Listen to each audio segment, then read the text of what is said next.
Hey everyone, this is Vanessa Paz, your Tucson real estate agent, and I am back with another home tour, and it's going to be in Sahuarita, Arizona. And this is a luxury community that is hidden on top of the mountains here in Madera Highlands. It's absolutely gorgeous, so I'm so excited to show you. So this is Madera Estates, and right behind me here, we're going to be looking at the Ocotillo plan by Dorn Homes. This is going to be 3 beds with a den, 3 baths, 2,578 square feet of beauty. Now, my favorite part, I have 2 favorite parts in this home. It's going to be the gorgeous fireplace in the living room and the views outside. The views here in Madera Estates beats any other community here in the Sahuarita region. So if you're looking for a luxury home with beautiful views, you don't want to miss this home tour.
I need your love.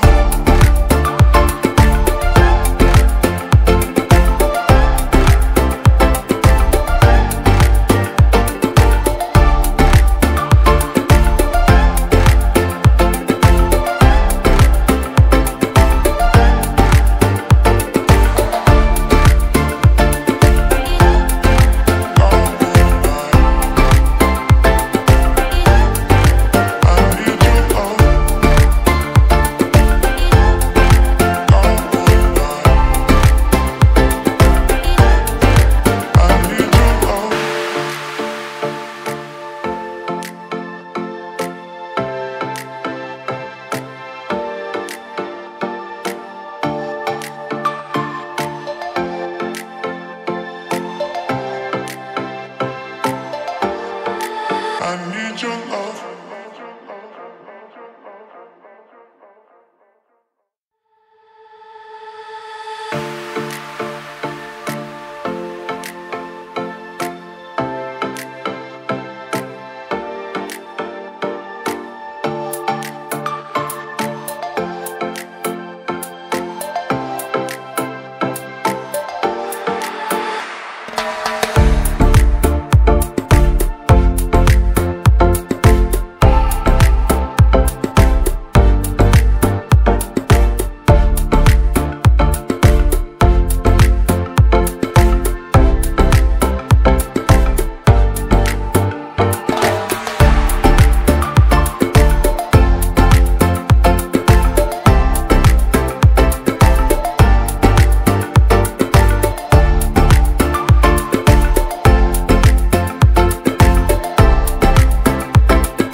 I need your love.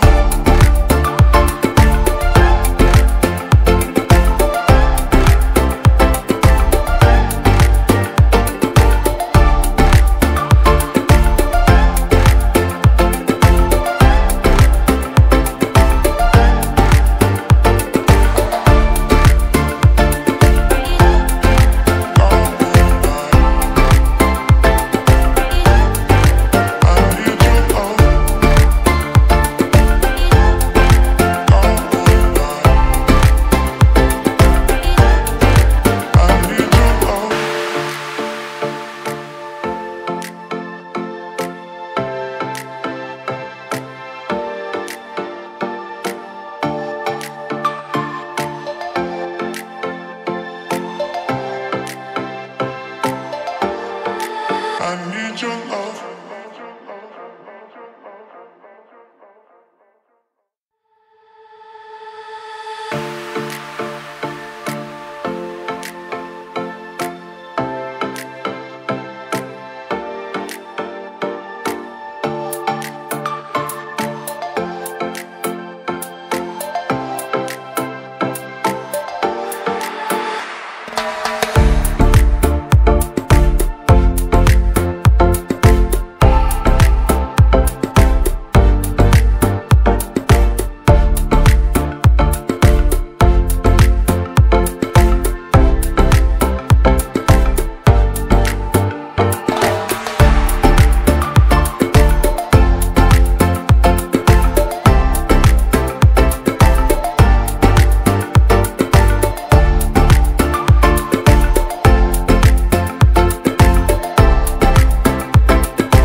I need your love.